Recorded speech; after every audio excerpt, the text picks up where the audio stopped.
बिस्मिल्लाहिर्रहमानिर्रहीम। अस्सलाम वालेकुम नादरीन, आप यूट्यूब चैनल देख रहे हैं। मैं इमरान खान हूँ। पाकिस्तान के मीडिया में रोला पड़ गया कि एक औरत पकड़ी गई है जो मनशियात बेचती है और उसके ऊपर लगातार ट्रांसमिशंस चल रही हैं, टॉक शोज़ हो रहे हैं। रोला पड़ा हुआ है कि जैसे बहुत बड़ा कोई वाक़या हो गया। पाकिस्तान में निज़ाम ही दो नंबरी करता है तो किसी एक औरत के दो नंबरी करने से क्या हुआ। इस तरह के तो बेशुमार लोग हैं। हर गली कूचे में, हर मोहल्ले में इस तरह के लोग आपको मिल जाते हैं जो सिस्टम के लिए काम करते हैं। यानी ये वो लोग होते हैं जो पैसा कमाते हैं, सिस्टम को भी कमा कर देते हैं, ख़ुद भी कमाते हैं। अब ये अनमोल नामी औरत है, इसके कुछ चैलेंजेस वगैरह भी ऑडियोज़ आ रही है। फिर ये पकड़ी गई, इसको ले जाया गया अदालत के अंदर, ये वहाँ चौड़ी होके जा रही है और वो फिर रही है इस तरीके से जैसे एक आज़ाद औरत है। तो बदमाशों वाला अंदाज़ है। देखिए, ये टिकटॉक्स बनते हैं, हथकड़ियों में बंदे पकड़े हुए होते हैं और जब वो पेशी पे आते हैं तो उनके बाकायदा टिकटॉक्स बनाए जाते हैं और सोशल मीडिया के ऊपर वायरल किए जाते हैं। ये पाकिस्तान में चीज़ें ट्रेंड कर रही हैं।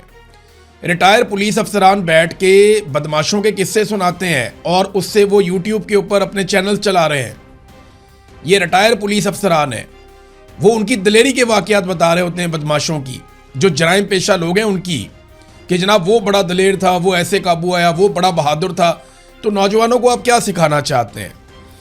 तो आजकल अब एक नया ट्रेंड भी, यानी ये नया ट्रेंड है, जराइम पेशा अफराद को जो है वो ग्लोरीफाई कर करके बताया जाता है और बार बार बताया जाता है, उनकी दिलेरी के वाक़यात बताए जाते हैं। ये जो इस औरत ने किया, ये नॉर्मल है हमारी सोसाइटी में। सिस्टम ऐसे लोगों को खुद बनाता है, फिर ऐसे लोगों से फ़ायदा उठाता है। लेकिन जो लोग सिस्टम के ख़िलाफ़ हो जाते हैं, मिसाल के तौर पर अगर मिलिट्री एस्टेब्लिशमेंट के मफाद के ख़िलाफ़ है ना कोई इस मुल्क में, तो उसका बुरा वक्त आ गया। लेकिन अगर आप मिलिट्री एस्टेब्लिशमेंट के ख़िलाफ़ नहीं हैं और आप जो मर्जी जराइम करें इस मुल्क के अंदर, तो सिस्टम आपको प्रोटेक्ट करता है, सिर्फ अपना हिस्सा लेता है आपसे।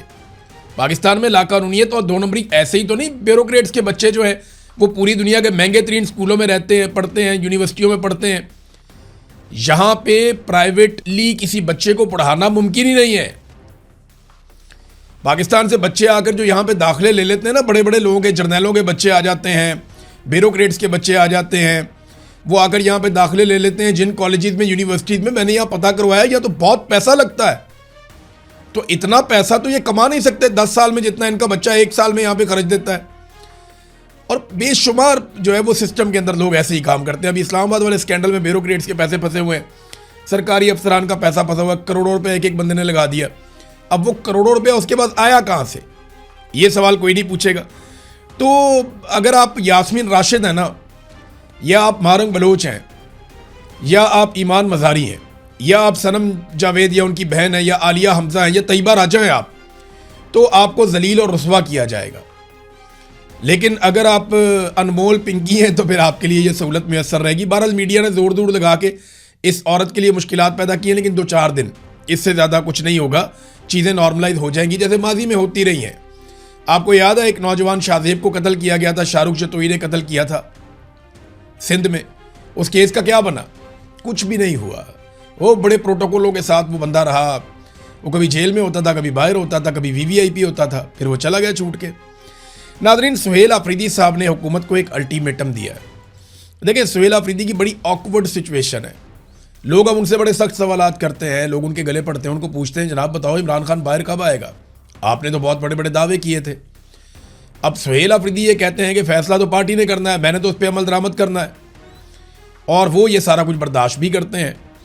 तो उन्होंने हुकूमत को 1 हफ्ते का अल्टीमेटम दिया। ये फंस गए सुहेल अफरीदी साहब। मैं ज़ाती तौर पे ये काफ़ी अरसे से सोच रहा था कि सुहेल अफरीदी इस आसाब की लड़ाई में तंग आकर जिस दिन अल्टीमेटम दे देगा ना, उस दिन फंस जाएगा।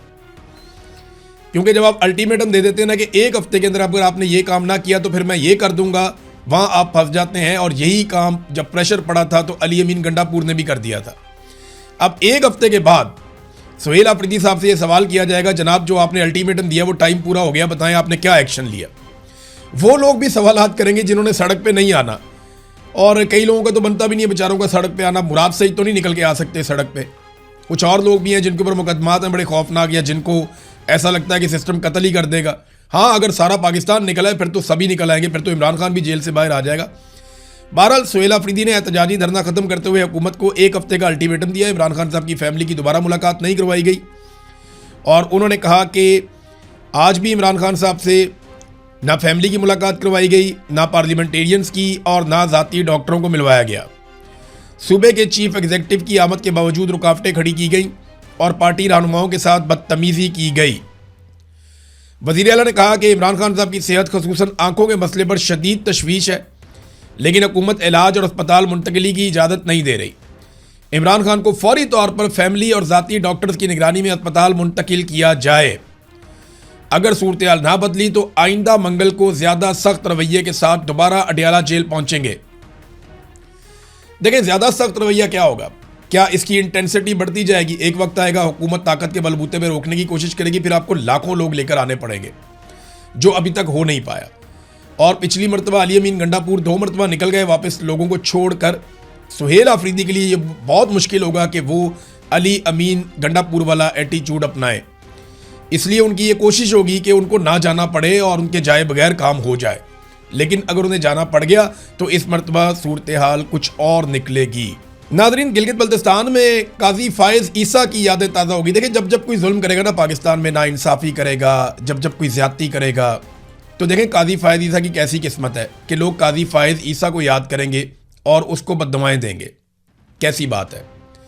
एक ऐसा मुनसिफ पाकिस्तान में रहा जिसने बेशर्मी और ढिठाई से वो कुछ किया पाकिस्तान के अंदर, ऐसा जुल्म किया पाकिस्तान के अंदर और इंसानी हकूक़ की ऐसी ऐसी पामालियों को होने दिया उस मुनसिफ ने पाकिस्तान के अंदर कि आज उस शख्स को स्याह हरूफ में याद किया जाता है, गंदे अलकाब उसको दिए जाते हैं। वजह क्या है कि इस आदमी ने वो जुल्म और ज़्यादती की और ऐसी जानिबदारी दिखाई जो काजी के मनसब के शाया निशान ही नहीं था। हाँ, जजेस करते हैं 2 नंबरियाँ, थोड़ा इधर उधर कर देते हैं, लेकिन काजी फायज ईसा ने तो कमाल ही कर दिया था। देखें, गिलगित बल्तिस्तान के इलेक्शन में क्या हुआ। काजी फायज ईसा ने क्या किया था? इलेक्शन से पहले चंद दिन पहले पाकिस्तान तहरीक-ए-इंसाफ का इंतखाबी निशान छीन लिया था। फिर तहरीक-ए-इंसाफ ने कभी इस निशान पे, कभी इस निशान पे, कभी इस निशान पे इलेक्शन लड़ा। उसका बड़ा नुकसान भी हुआ। बाद में उन्होंने मखसूस नशस्तें भी तहरीक-ए-इंसाफ से छीन ली। अब यही फार्मूला लगा दिया गया गिलगित बल्तिस्तान में। हुआ यह कि गिलगित बल्तिस्तान डेमोक्रेटिक पार्टी, ये GBDP, ये एक पॉलिटिकल पार्टी रजिस्टर्ड हुई गिलगित बल्तिस्तान में और पाकिस्तान तहरीक-ए-इंसाफ ने इसके साथ इत्तेहाद कर दिया। इस पॉलिटिकल पार्टी को इलेक्शन कमीशन ने एक इंतखाबी निशान अलॉट किया जो कि पोलो मैन का इंतखाबी निशान था। गिलगित बल्तिस्तान में पोलो का खेल बहुत मकबूल है। चित्राल में और गिलगित बल्तिस्तान में जो सबसे ज़्यादा मकबूल खेल है वो पोलो है। बहुत पसंद करते हैं लोग। इनकी टीमों का फाइनल होता है हर मरतबा और बड़ा शानदार फाइनल होता है। पूरे देहात के देहात, शहरों के शहर आते हैं इसको देखने के लिए। तो पोलो के जगह जगह पे वहाँ मैदान भी बने हुए हैं। तो पोलो का इंतखाबी निशान पोलो मैन का दिया कि घोड़े पे बैठा हुआ आदमी और वो पोलो खेल रहा है। तो ये इंतखाबी निशान से जो है वो GBDP बड़ी खुश थी, political party, Gilgit Baltistan democratic party. लेकिन जब पाकिस्तान तहरीक-ए-इंसाफ ने उसके साथ इत्तेहाद किया तो इस पार्टी से इंतखाबी निशान छीन लिया गया। बिल्कुल वैसे ही छीन लिया गया जैसे सुन्नी इत्तेहाद कौंसिल से भी उनका इंतखाबी निशान ले लिया गया था। तो नाज़रीन, वीडियो काफ़ी लंबा हो गया, अब तक के लिए इतने। अपना ख्याल रखिएगा, अपने चैनल का भी। अल्लाह हाफ़िज़।